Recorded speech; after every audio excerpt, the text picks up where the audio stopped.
Hi guys, it's me, Sherwin in Maine, USA! Okay guys, so exciting ang atong vlog ron guys kay it's all about pronunciation. Atong i-compare guys kung muari mo sa Amerika guys, lahi na ang pronunciation. Sa Philippines, mas masya ka mo, gusto mo nilang ipalulti sa mga Amerikana, uy, hindi mo kasabot. Ano ba? So, ingat guys, mag-start na guys, tudluan ta mo guys, para ikabot ninyo, ready na din mo diri. Okay, start ta sa laboratory test. So, kung saan na ninyo pronounce guys, kana. I-pronounce ninyo sa inyong brain. Asa na? Okay. So, diri guys, kana siya is magnesium. Yes guys, di na siya magnesium. Okay? The other one guy, this one. It's actually here, it's a sodium. Okay? Sodium. Okay? The next guys, this one. Okay, that is potassium. Di ba lahi guys? So ingat natin guys. Okay? So muna timan ninyo guys. Arita sa kanang mga dextrose guys, dextrose. Kani guys, unsa man ninyo pag-pronounce? Di ba usually mo na ta plain NSS. Diri guys, mo na ra ka nga normal saline. Normal saline na guys. Okay, another one. Arita sa mga ward guys, mga special area. So kani, unsa man ni pag-pronounce niyo? Kani, this one. Okay, i-pronounce na diri guys, that's NICU.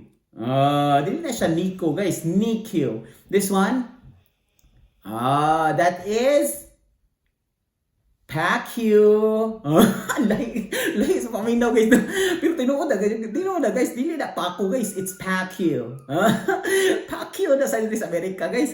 Okay, last one. So, ang usually guys sa ato guys, kanang mga dextrose diri nga walay kuan ba kanang tubings, di ba? Ato ISA or Heplak. Di ba? So dili guys, dili siya ISA or Heplak. Ang pag-pronounce na niya is saline luck. So siya, two words na guys. Saline luck. Muna siya guys. Okay? So nakasunod pa mo so basta nga na timan niya ninyo kay garing niyo sa Amerika guys. Muna na yung mga pronunciation guys.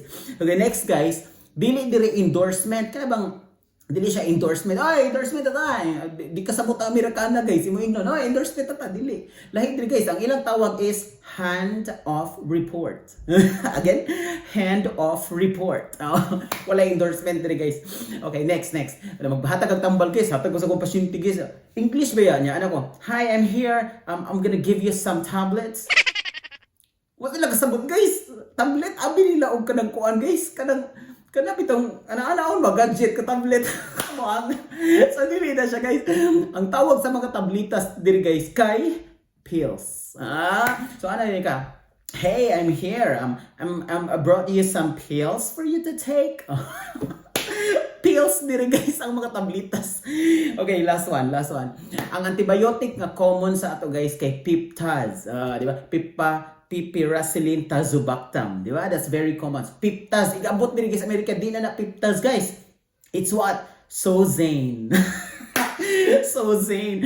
Muna guys, tingnan na ninyo guys, kaya ang mother guys, di mo kasabot guys. Okay, Sozane na siya guys. Okay? Alright. So, muna sila guys niya. Ang pinaka-last gig guys, diri sa Amerika, walay mamog surgery. Ayun, ano pa pag mamog sir? Walay mamog surgery. Ang diri guys, by first name ra gid me. So na ko'y patient for example. Hi Carol, I'm your nurse for today. Then hi Danica, I'm your RN for today. Na siya na imong manager guys. Wala na yung mamog sir. Like mo tawag ko sa iyang name. First name basis diri sa Amerika. So pag anad na mo ha diha sa Pilipinas, pwede na mo mag-practice ing na lang. Pranghig lang sad mo. Di mo magmamog sir kay kanang pag anad kay mo to magugug Amerika. Layo pa gani. Ready na ta guys. So ganahan ko guys. Very personalized na siya no. First name ra gid siya. Ako manager, ako na siya ingnon nga sa iyang first name, o di ba? Akong charge nurse, wala nang mamog sir di mga pasyente mismo. First name ra gyud. Nice kayo, di ba? So mo ni mga pronunciation guys sa Amerika. Mo ra gyud kag mo practice gyud kag no sa uli mo pronounce pero mo na siya, mo na tinuod guys. Okay, so i-share di sa mga nurses nga padong diri guys ha kay para di buwa GGB diri ba, gulo-gulo ang buhay. Mo ni mga pronunciation guys. That's it. Bye-bye.